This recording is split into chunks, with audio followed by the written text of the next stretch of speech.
दोस्तों, स्वागत है आपके अपने चैनल तखसीस ऑफिशियल में।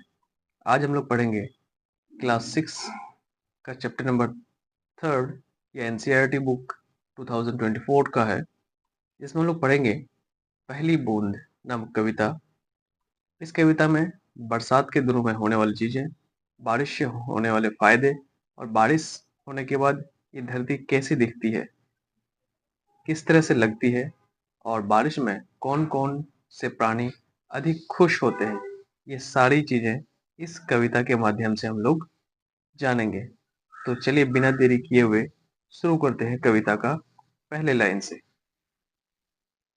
तो शुरू करते हैं कविता के पहले लाइन से। कविता का पहला लाइन है, वह पावस का प्रथम दिवस जब पहली बूंद धरा पर आई, अंकुर फटा पड़ा धरती से, नव जीवन की ले अंगड़ाई।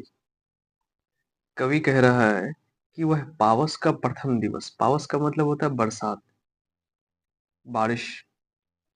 वह पावस का प्रथम दिवस जब बारिश शुरू होता है, प्रथम दिवस का मतलब होता है दिन, जब बारिश का प्रथम दिन होता है, प्रथम दिन आता है या पहले दिन से शुरू होता है, तब पहली बूंद धरा पर आई। धरा का मतलब होता है धरती। जब बारिश की पहली बूंद धरती पर गिरती है, धरती पर बारिश की पहली बूंद गिरती है, तो अंकुर फूट पड़ा धरती से। तब उसमें जो बीज होते हैं, जो किसानों ने लगाए होते हैं बीज, उस बीज से अंकुर फूटने लगते हैं। अंकुर का मतलब होता है एक छोटा सा पौधा। नव जीवन की ले अंगड़ाई, नव जीवन का मतलब होता है नया जीवन। तब उसमें एक नया जीवन आता है। जब बारिश की बूंदें गिरती है उस अंकुर, उस बीज पे, तो उस बीज से एक नया अंकुर निकलता है और उसमें एक नई जान आ जाती है। और वह नई जान एक अंगड़ाई लेते हुए आगे बढ़ती है और धरती को चीरते हुए ऊपर उठती है। अंगड़ाई लेने का मतलब होता है जब हम लोग सुबह उठते हैं तब अपने हाथों को ऊपर की तरफ करते हैं और अब खिंचाव करते हैं, उसी को बोलते हैं अंगड़ाई लेना।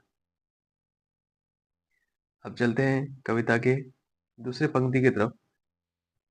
धरती के सूखे अधरों पर, धरती के सूखे अधरों पर गिरी बूंद अमृत सी आकर, वसुंधरा की रोमाली सी, हरी दूब फूल की मुस्काई, पहली बूंद धरा पर आई। कवि कह रहा है कि धरती के सूखे अधरों पर, अधर का मतलब होता है होंठ। जो धरती है वो कई महीनों से सूखे होते हैं, उसके जो होंठ होते हैं, उसकी जो जमीन होती है वो कई महीनों से सूखे होते हैं।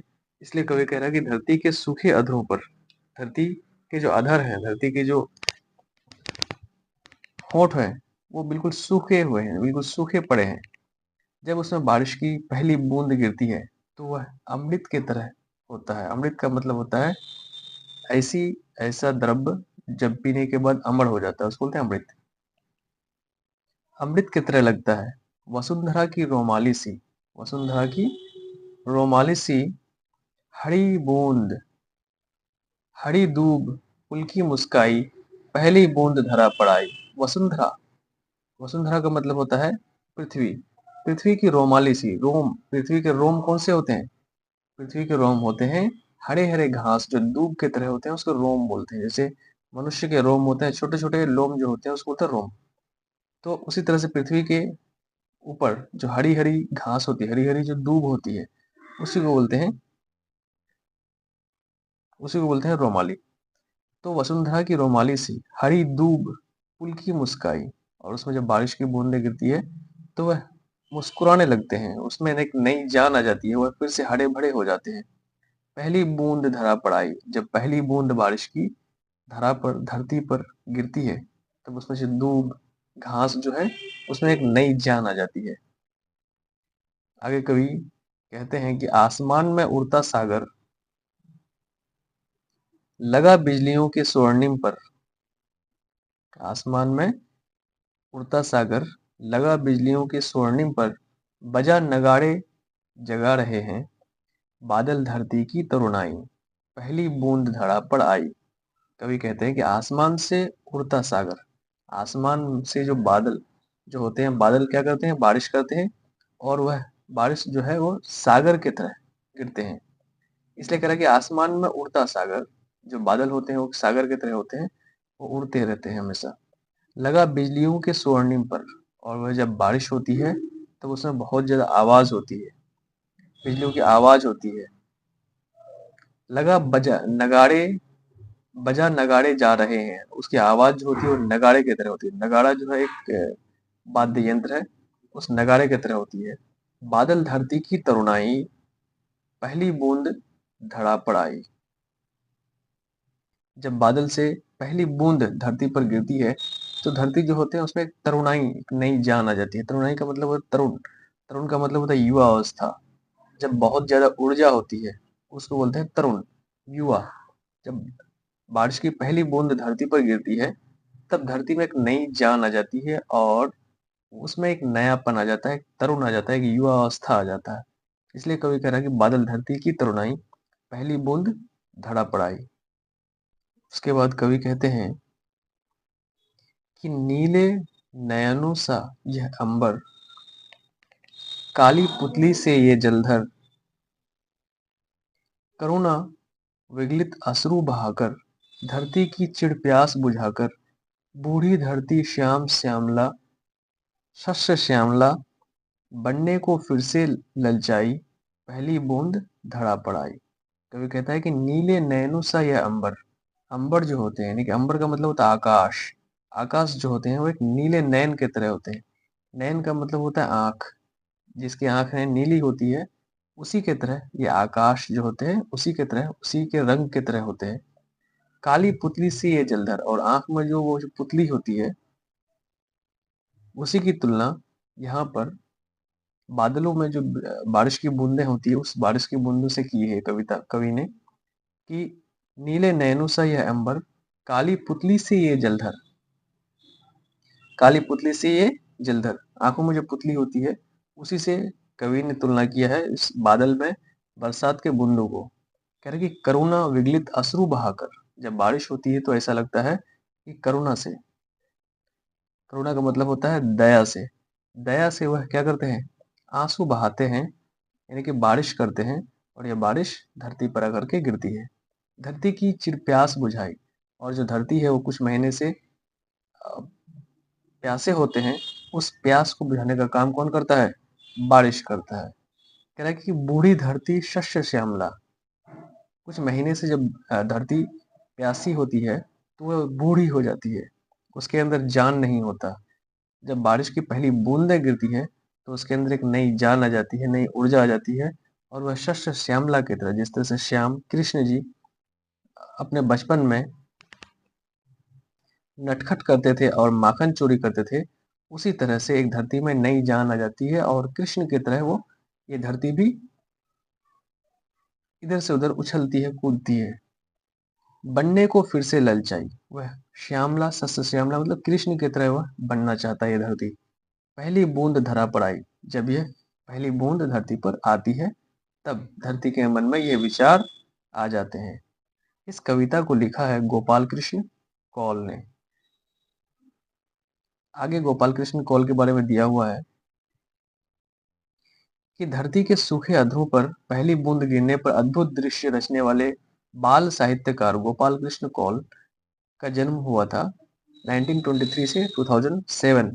ने बच्चों के लिए देश प्रेम, प्रकृति और जीव जंतुओं से जुड़ी बहुत सी मनोरम कविताएं लिखी है। अपनी एक अन्य कविता हम कुछ सीखे में वह कहते हैं, देश हमें देता है सब कुछ, हम भी तो कुछ देना सीखें। उसके बाद कुछ क्वेश्चंस हैं और कुछ पंक्तियां दिया हुआ है, उस पंक्तियों को लेकर के हम लोग चर्चा करेंगे। मैं इस पंक्तियों का पूरे विस्तार से मैं पीडीएफ में लिख दिया हूँ, उस पीडीएफ को चलिए हम लोग देखते हैं। सबसे पहले एक दो क्वेश्चंस हैं, इसको हल करने की कोशिश करते हैं। पहला क्वेश्चन है कि कविता में कविता में नवजीवन की ले अंगड़ाई किसके लिए प्रयुक्त हुआ है? नवजीवन की ले अंगड़ाई किसके लिए प्रयुक्त हुआ है? तो ये प्रयुक्त हुआ है अंकुर के लिए। आंसर हो जाएगा अंकुर। नेक्स्ट क्वेश्चन है, नीले नयनों सा ये अंबर, काली पुतली से ये जलधर। मैं काली पुतली किसके लिए कहा गया? तो काली पुतली कहा गया है बारिश की बूंदों के लिए। उसके बाद मिलान करने के लिए कह रहा है कि आसमान में उड़ता सागर, आसमान में उड़ता सागर, लगा बिजलियों सिक्के स्वर्णिम पर, बजा नगाड़े जा रहे बादल धरती की तरुणाई, नीले नैनों सही है अंबर, काली पुतली से ये जलधर, वसुंधरा की रोमाली सी, हरी दूब की मुस्काई। तो पहला जो है उड़ता सागर, ये किसके लिए इस्तेमाल किया गया है? बजा नगाड़े, ये किसके लिए इस्तेमाल किया गया है? नीले नयन किसके लिए इस्तेमाल किया गया है? और वसुंधरा की रोमाली सी, रोमाली किसके लिए यूज किया गया है? तो रोमाली जो है ये मैंने बताया हरी दूब के लिए यूज किया गया है, तो 4 का हो जाएगा 3। नीले नयन का यह अंबर, नीले नयन किसके लिए यूज किया गया है? तो ये किया गया आकाश के लिए। बजा नगाड़ा, नगाड़ा किसकी तरह बजता है? तो यह बजता है मेघ गर्जना जब होती है तब नगाड़े की तरह बजती है। उड़ता सागर, ये उड़ता सागर जो है बादल के लिए इस्तेमाल किया गया है। अब चलते हैं हम लोग पीडीएफ में और देखते हैं क्या क्वेश्चंस के आंसर हैं। पहले दिया हुआ है कि कविता में से चुनकर कुछ पंक्तियां नीचे दी गई है, ध्यान से पढ़िए और उन पर विचार कीजिए, आपको इनका भावार्थ समझ में आया है। अपने विचार कक्षा में अपने समूह में साझा कीजिए और अपनी लेखन पुस्तिका में लिखिए। सबसे पहली 2 पंक्तियां हैं, आसमान में उड़ता सागर, लगा बिजलियों की स्वर्णिम पर, जा नगाड़े जा रहे हैं बादल धरती की तरुणाई। तो इसका भावार्थ दिया है, मैंने लिखा है कि आसमान में जल रूपी बादल जो होता है वो बिजली चमक रही है, जैसे सागर बिजली के सुनहरे पंख लगाकर आसमान में उड़ रहा है। बादलों की गर्जना सुनकर ऐसा आभास होता है, ऐसा अनुभव होता है कि वे नगाड़े बजा रहे हैं, नगाड़े बजा बजा कर धरती की यौवनता को जगा रहे हैं, धरती की तरुणता को जगा रहे हैं, धरती की युवावस्था को जगा रहे हैं।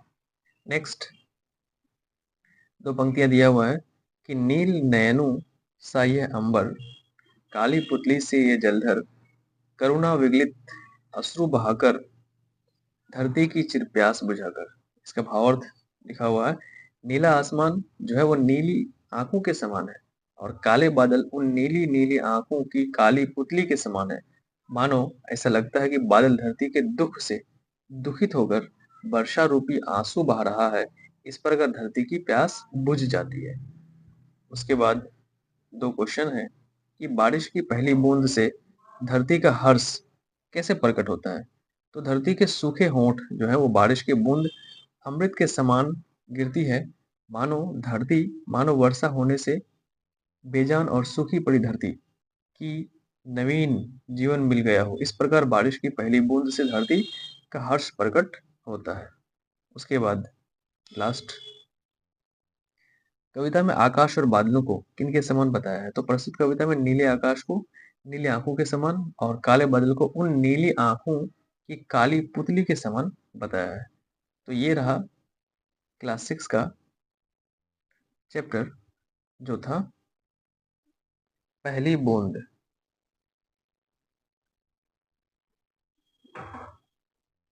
तो अगर ये वीडियो आपको पसंद आया है तो लाइक करें और चैनल को सब्सक्राइब अवश्य करें। ऐसे ही वीडियोस को सबसे पहले प्राप्त करने के लिए, सबसे पहले पाने के लिए चैनल को सब्सक्राइब कर बेल आइकन को जरूर दबाएं। Thank you.